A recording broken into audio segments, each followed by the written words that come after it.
तारीख 25 जून 1975 ये वो तारीख है जिसे आजाद हिंदुस्तान के इतिहास की सबसे काली तारीख में से एक माना जाता है, क्योंकि इस तारीख को देश की प्रधानमंत्री इंदिरा गांधी के द्वारा आंतरिक अशांति को आधार बनाकर देश में आपातकाल की घोषणा कर दी जाती है। ये आपातकाल 21 मार्च 1977 तक चला, जिसके बाद इंदिरा गांधी ने अप्रत्याशित रूप से देश में आम चुनाव की घोषणा कर दी। इन चुनाव में इंदिरा गांधी को हार का सामना करना पड़ा और देश में जनता पार्टी की सरकार बन गई। जनता पार्टी की ओर से मोरारजी देसाई प्रधानमंत्री बने। तब इंदिरा गांधी अपनी संसदीय सीट, जो कि उनका पारिवारिक गढ़ था, उत्तर प्रदेश से हार गई थी। देश में 3 साल तक जनता पार्टी की सरकार रही।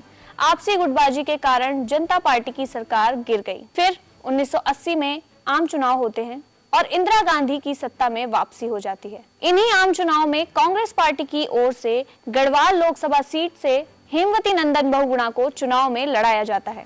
पहाड़ के प्रति इंदिरा गांधी का उपेक्षित रवैया हेमवती नंदन बहुगुणा को इस कदर नागवार गुजरता है कि उन्होंने 6 महीने में ही कांग्रेस पार्टी की सदस्यता से त्याग पत्र दे दिया, जिसके बाद 1981 में गढ़वाल लोकसभा सीट पर उपचुनाव हुआ और यहीं से शुरू हुई वोट चोरी की शुरुआत।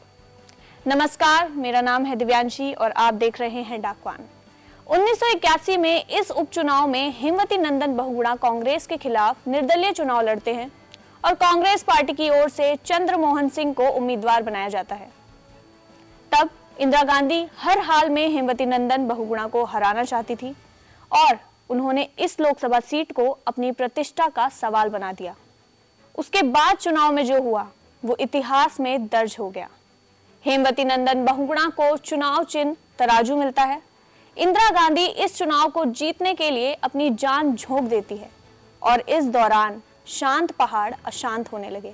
देश प्रदेश के राजनीतिक क्षेत्रों को इस हलचल ने तपिश दी। केंद्र की सत्ता पर काबिज इंदिरा ने आधा दर्जन मुख्यमंत्रियों को गढ़वाल में डेरा डालने को कहा। साथ ही अपनी परंपरा को तोड़कर उन्होंने खुद गढ़वाल की अलग अलग स्थानों पर 15 रैलियां की। विभिन्न राज्यों के कांग्रेसी कार्यकर्ताओं को देश भर से बुलाया गया। दर्जनों कार्यकर्ता, सैकड़ों गाड़ियां और चारों ओर गूंजती हेलीकॉप्टरों की आवाज ने इस चुनाव को अलग ही रंग दे दिया था। तब हरियाणा के मुख्यमंत्री भजन लाल जनता पार्टी को छोड़कर अपने पूरे दल बल के साथ कांग्रेस पार्टी से जुड़ते हैं।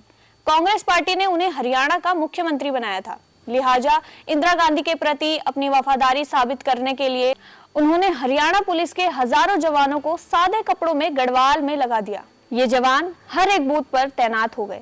14 जून 1981 के दिन मतदान हुआ। इस दौरान व्यापक घटनाएं घटित हुई, जिसमें 2 मौत हुई।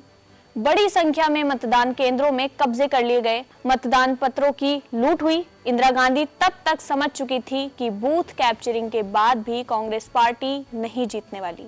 लिहाजा चुनाव आयोग पर दबाव डाला जाता है और चुनाव में हुई धांधली की जांच के लिए तब के चुनाव आयोग के सचिव MV गणेश के नेतृत्व में 3 सदस्यीय जांच टीम बनाई जाती है और जांच टीम की रिपोर्ट में मतदान निरस्त करने और पुनः मतदान कराने की सिफारिश की जाती है, जिसके बाद चुनाव आयोग सत्ता पक्ष के दबाव में आकर चुनाव को निरस्त कर पुनः मतदान की घोषणा करता है।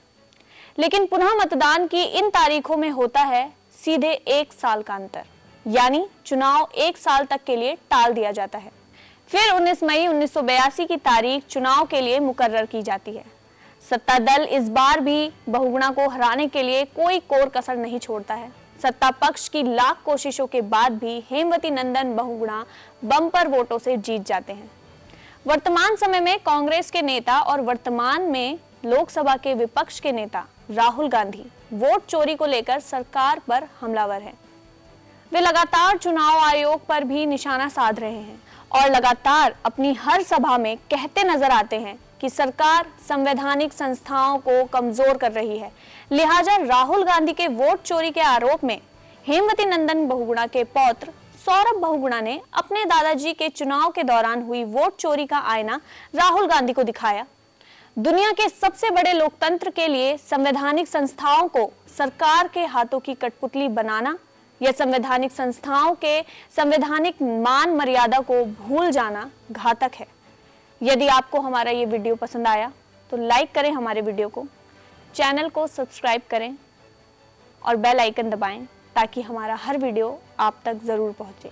शुक्रिया।